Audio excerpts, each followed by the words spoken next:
विषय गणित प्रश्नावली 14 अध्याय रैखिक प्रोग्राम।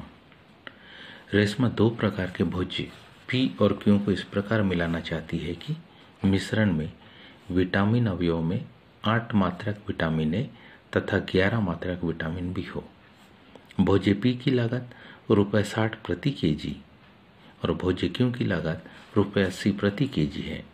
भोज्य पी में 3 मात्रक प्रति केजी विटामिन ए और 5 मात्रक प्रति केजी विटामिन बी है, जबकि भोज्य क्यू में 4 मात्रक प्रति केजी विटामिन ए और 2 मात्रक प्रति केजी विटामिन बी है। तो मिश्रण की न्यूनतम लागत को ज्ञात करो। अब हम इसके लिए एक चार्ट बनाएंगे कुछ इस प्रकार से कि सबसे पहले तो मान लेते हैं, माना प्रथम भोज्य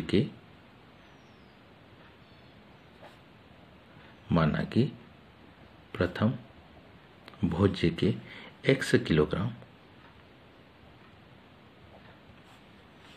और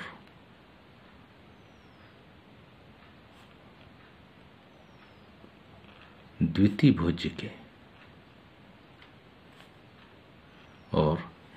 भोज्य के y किलोग्राम मिलाए जाते हैं।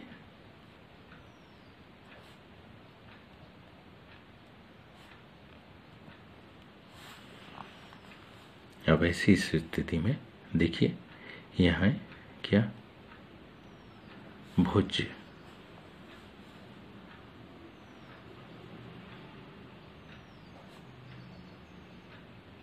प्रथम प्रकार,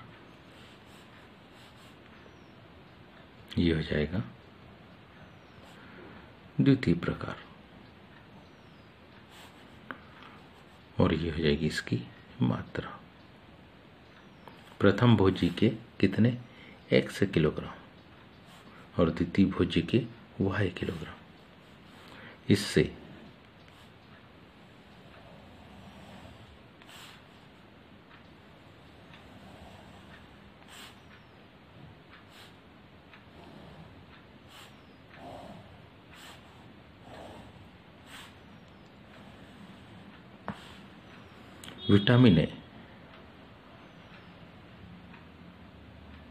विटामिन ए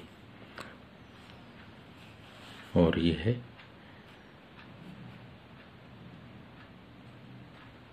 विटामिन बी।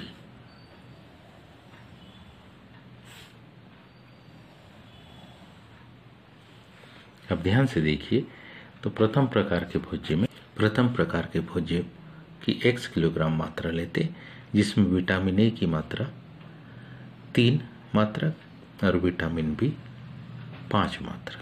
प्रकार का भोज्य में 4 मात्रक विटामिन ए और 2 मात्रक विटामिन बी की मात्रा है।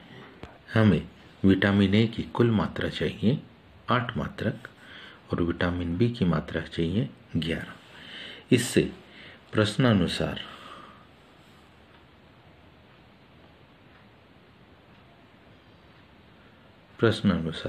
ध्यान से समझे, तो हमारे पास में है प्रथम प्रकार के भोज्य की लागत है 60 रुपये प्रति केजी, लेकिन द्वितीय प्रकार के भोज्य की लागत है 80 रुपये प्रति केजी। इस आधार पे प्रश्नानुसार न्यूनतमीकरण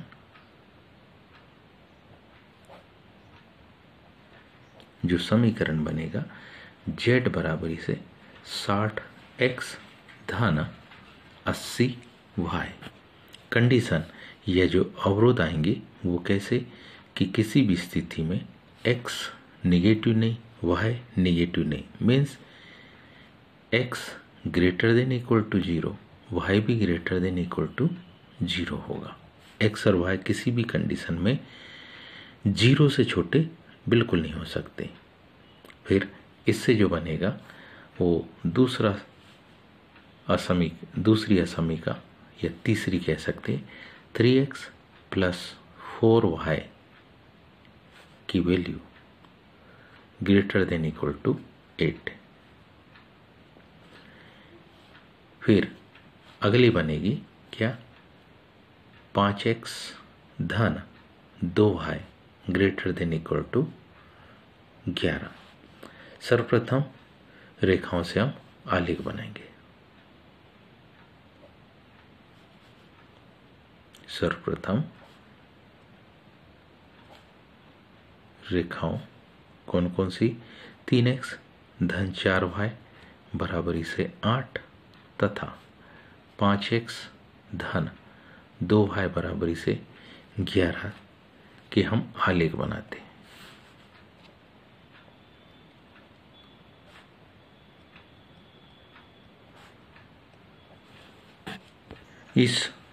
इन असमीकाओं से प्राप्त आलेख कुछ इस प्रकार से बनते हैं। अब क्योंकि इसमें कोई भी किससे 0 से छोटा नहीं है, ऐसी कंडीशन में मूल बिंदु के मान को अगर रखते हैं तो यह समीका संतुष्ट बिल्कुल नहीं होगी। तो कहने का मतलब है कि यहाँ 0 0 रखने पर यह संतुष्ट नहीं होगी, मतलब इन रेखाओं से ऊपरी ओर का ही हिस्सा इस असमीका को क्या करता है? संतुष्ट करता है। तो अब ऐसी कंडीशन में इन मानों को थोड़ा सा ध्यान से समझने का प्रयास करें कि ये इसका हल कहाँ हो सकता है। तो ध्यान से देखिए, बिंदु ए 0 11/2। अब हम लिख सकते हैं, इसे हम छायांकित करते हैं। 3x धन 4y बड़ा है बराबर 8। फिर क्या? 5x धन 2y बड़ा है बराबर 11। x greater than equal to 0, y greater than equal to 0 से सुसंगत क्षेत्र से हमने क्या? सुसंगत क्षेत्र ज्ञात कर इसे छायांकित किया।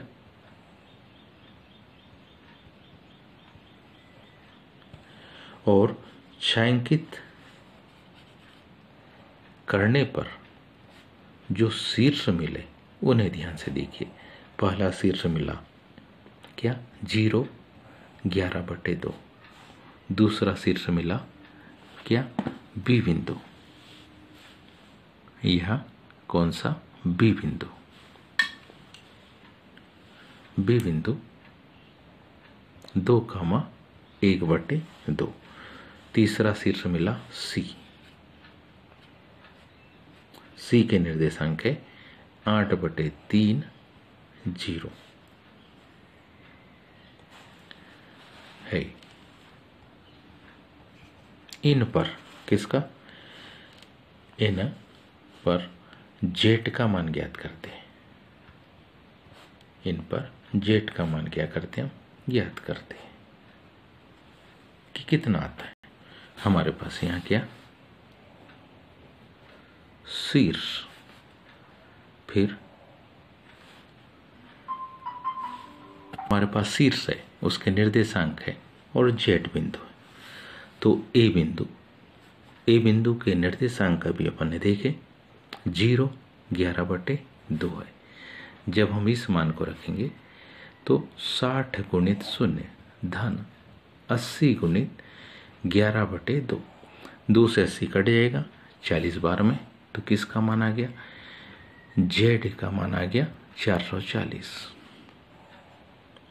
आगे देखिए, बिंदु बी शीर्ष के निर्देशांक है 2 1/2।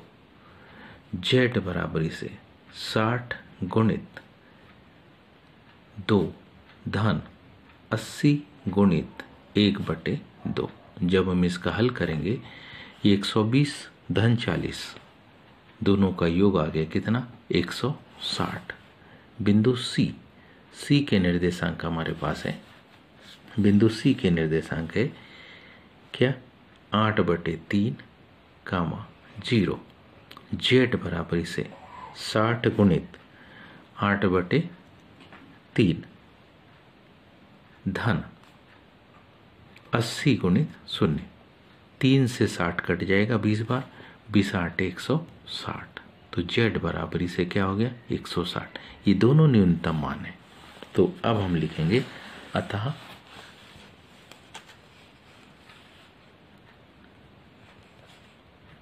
अतः किसका भोज्य मिश्रण का न्यूनतम मूल्य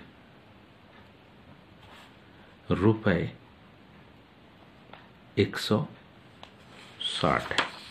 उम्मीद है आप सबको ये समझ में आया होगा। आज के लिए इतना ही शेष। धन्यवाद।